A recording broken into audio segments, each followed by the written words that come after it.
Kaixo gu, Ainhoa, Ibai, Bekai, Asier! eta Nerea gara eta guztion artean sua taldea osatzen dugu. Gaurko bideoan, uraren zikloa azalduko dugu, lehen hezkuntzako laugarren mailakoentzat.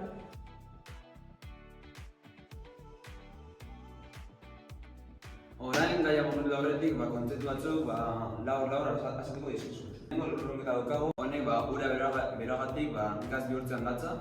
Gero, daukagu kondentsazioa, honek lurruna oztu eta tandetan bihurtzen denean gertatzen da, eta azkenik prezipitazioa daukagu. Hemen. Hemen, tanden jaitzea, euri, lur edo txingor moduan, itzuten da lurrera. Nik orain lurrunketa azalduko dut. Hemen moduan eguzkiak ura berotzen du, eta ura asko berotzen denean, gas moduan igotzen da zelura.